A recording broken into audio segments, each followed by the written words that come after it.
My name is Mary Mara, and I'm serving a dual role in EAD523 this quarter. I am the City U librarian assigned to your course, and I'm available to help you locate the information you need for your assignments. Your instructor, Presley Rankin, has also asked me to share my experience serving as the chair of City U's Academic Technology Committee, a position I filled from 2010 through 2014. By the way, when I reference this committee throughout the presentation, I will often refer to it as the ATC. It made the most sense for me to share my experience during this week's module, as much of what the committee focused on was concerned with the implementation of new technology or upgrades to existing technology at City U. The information I'm sharing is based on professional experience in a specific setting and organizational context. That being said, during my tenure as ATC chair, I had opportunities to attend conferences and complete professional development, through which I learned that the challenges ATC faced are not uncommon when organizations are making decisions about which technologies to adopt and support.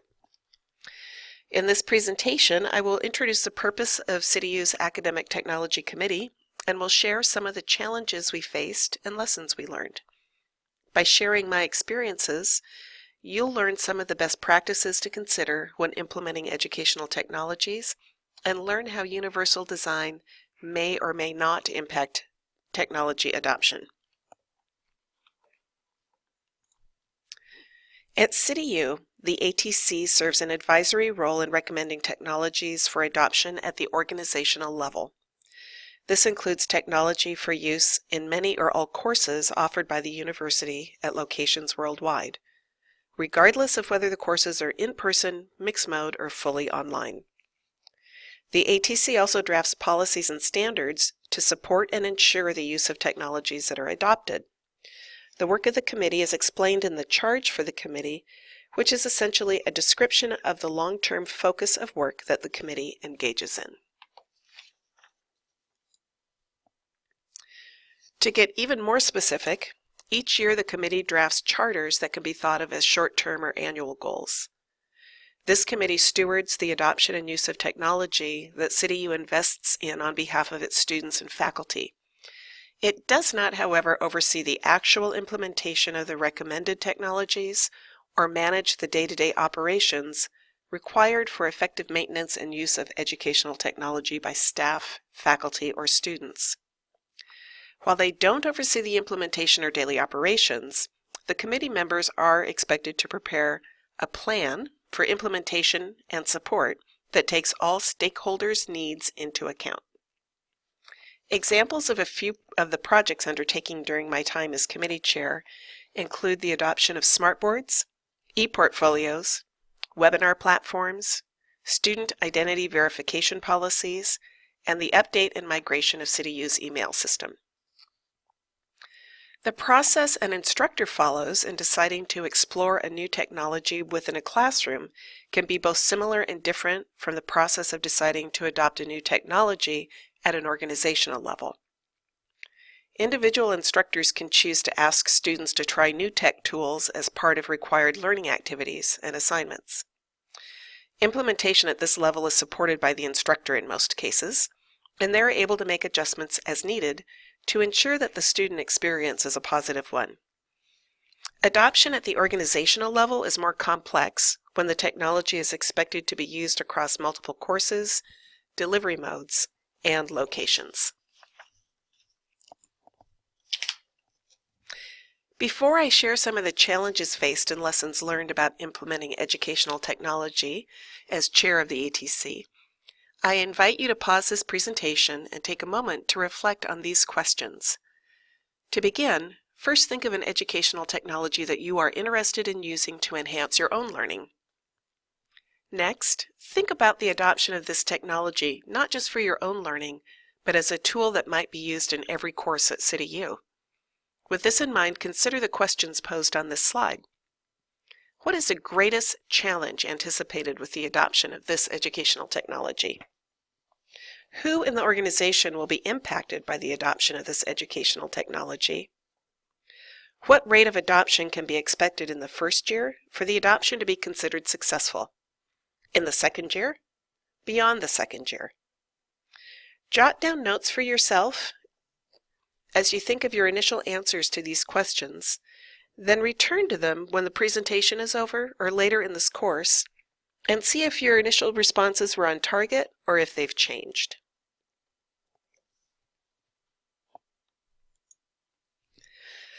I served as chair of ATC for 4 years during a period of transition and maturation with regard to the management and application of technology for learning.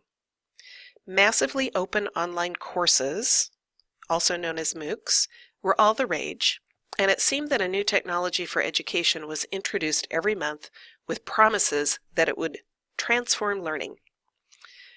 We started this period with a dedicated team of faculty and staff who supported our learning management system, but they had other program management and teaching job duties as well.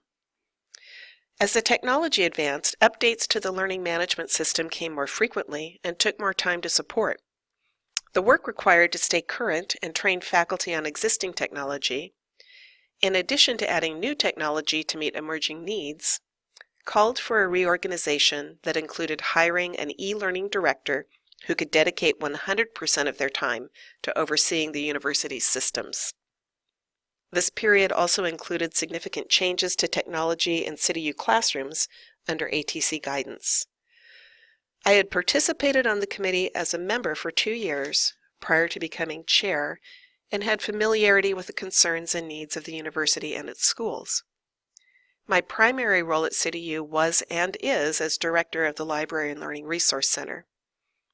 Through engagement with students in the department's instruction program, and with an inclination towards experimentation, my team was involved in the use of educational technology at CityU. We were among the early adopters at CityU of new learning management system features. While I was not what I would consider to be an expert in the field of educational technology, I quickly learned of sources such as EDUCAUSE that I could rely on to extend my knowledge of best practices and coming trends. I also relied on collaboration with and support from other committee members who brought their own background and interests to share. Regardless of whether ATC was considering how best to schedule an upgrade to the learning management system, the adoption of a webinar platform, the migration to Office 365, or some other EdTech request, there were challenges that we could anticipate and try to address prior to implementation. There was always a budget that we had to work within. While we would have loved to be able to invest in every technology that individual schools or faculty were interested in using, it was not feasible. So with that in mind, decisions had to be prioritized with the budget in mind. We also had to consider how users would gain access to the technology and whether or not it was feasible to integrate into existing systems. More than once, requests were made for new technology with assurances that faculty would need no training or support in order to use it, as the resource was used regularly in their professions. We found that training is always needed when implementing new technology, both as it is first deployed and on an ongoing basis. We also found that a centralized training resource ensures consistency and currency and is more effective than loosely organized train-the-trainer models. Train-the-trainer models tend to work like the telephone game you may have played in your childhood, with key elements of the training being lost as the information is passed to more and more levels of users. Consideration needed to be given to our stakeholders' capacity for experimenting with new tools and the potential impact adoption of new tools would have on learning outcomes, particularly if the adoption was not effectively managed. I found that there was a pool of early adopter faculty who could be relied on to pilot new technology and share lessons learned. These lessons could then be integrated into revised implementation plans for the remaining faculty and staff. We also learned that what the company's sales representatives are willing to say is possible in order to encourage the adoption of their tool does not always match what is actually possible. It is disappointing to move forward with adoption and implementation, only to learn that what was promised is not currently possible and may only be planned for a future version of the tool with no specific timeline set for deployment. At CityU, we also had to take into consideration whether or not the technology adopted would be accessible or usable by faculty and students located outside of North America and Mexico. For example, some of our partner schools in Asia and Europe lack the bandwidth to fully and reliably utilize all components of the learning management system.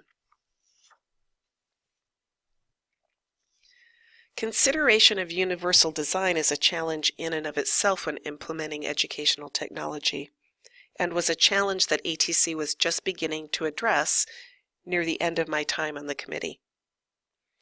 ATC recognized that while vendors supplying core educational technology to the university asserted their tools were in compliance with universal design principles, that was only the beginning of universal design considerations that could be taken into account. Any organization that implements technology may encounter universal design challenges. While the tool itself may be certified to comply with universal design principles, any content added by individual users may or may not be in compliance. The cost of ensuring all content is in compliance is significant, and the truth is that universal design is a concept that can be continuously improved upon in practice. One specific example at CityU is that faculty are increasingly encouraged to integrate video into courses. This could be content that they find through the library's databases or through YouTube, or it could be content that they create.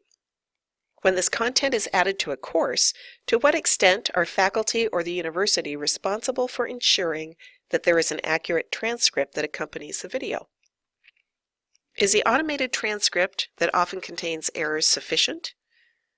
Is it appropriate to provide a transcript only when there are students in the course who have documented accommodation needs? If faculty need training on how to update automated transcripts for videos, who will provide that training? How will faculty learn of the school's standards for universal design? These are just a few of the questions to consider when thinking about universal design and educational technology implementation from the viewpoint of an organization. A second example is this presentation. I'm intentionally writing out and following a script that can be used by students who need or prefer a text version of the audio portion of the presentation. I am also adding alt text to every image that I include. This takes more time on my part as the presentation is prepared, but also makes the content more accessible for all students and saves someone the effort in the future of generating a transcript in response to a required accommodation.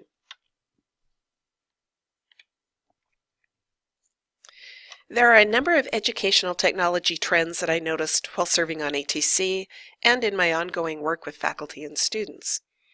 This slide represents just a few of those trends.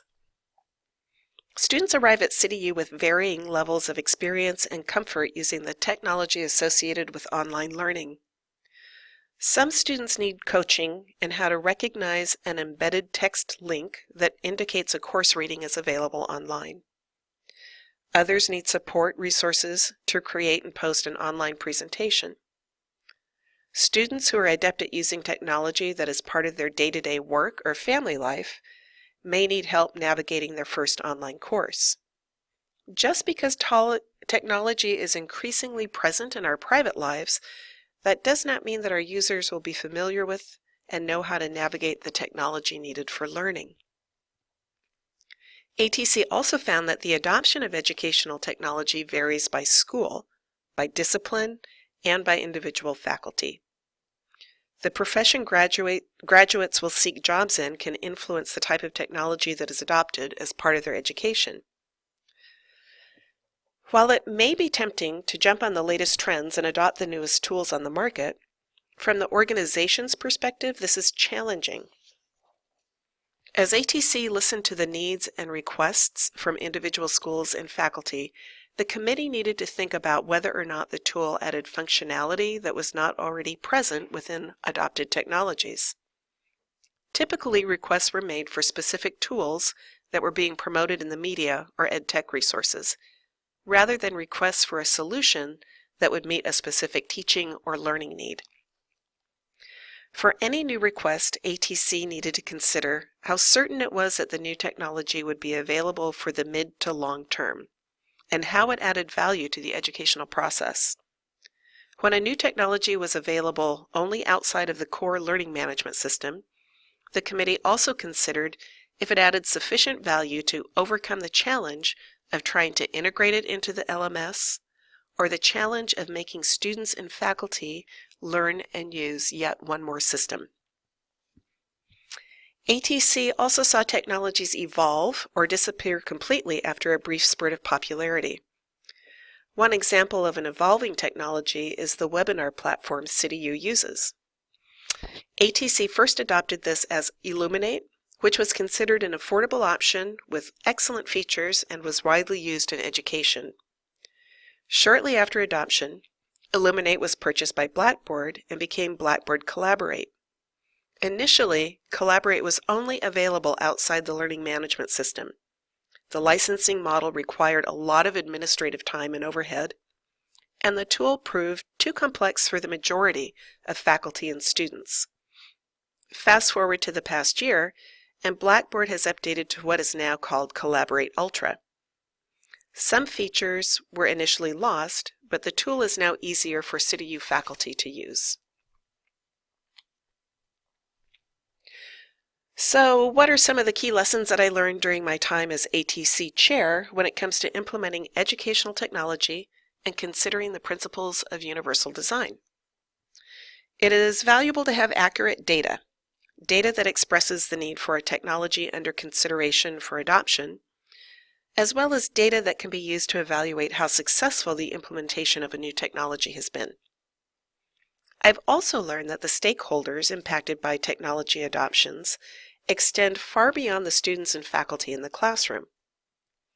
For example, at CityU, stakeholders may also include the academic advisors, instruction librarians, IT staff who must support the EdTech adoption, our e-learning team that will likely need to develop training materials and troubleshoot user issues. In an attempt to address this, ATC drafted a request for technology review process with questions intended to prompt thinking about the extent of impact a new educational technology would have on stakeholders. These questions ask faculty to define or consider things such as who the project sponsor is, to provide a project description and define the intended capabilities, who the intended users are, to describe their process for selecting the technology and address how the technology will be integrated with existing systems from the user's perspective, to identify any data sources or destinations that the technology will use. Faculty are asked to provide an outline of a trial and implementation plan that includes major milestones and tests, what the expected costs, return on investment, and/or improvement to the student experience will be, and to define the resources required for implementation, training, and ongoing support. When users are able to clearly articulate what they're trying to achieve through a technology they wish to adopt, it's often true that there are multiple ways to achieve the same outcome, including the use of EdTech that has already been invested in by the organization. And finally, just because the media or reliable EdTech sources are promoting a new tool does not mean that it is the right technology for your context or your organization. For example, clicker response systems have been proven to be very useful in large lecture-style classes, providing feedback on the fly to instructors who are teaching to 300 or more students at one time. Those same systems may or may not be effective for collecting feedback in a class of 10 to 15 adult learners.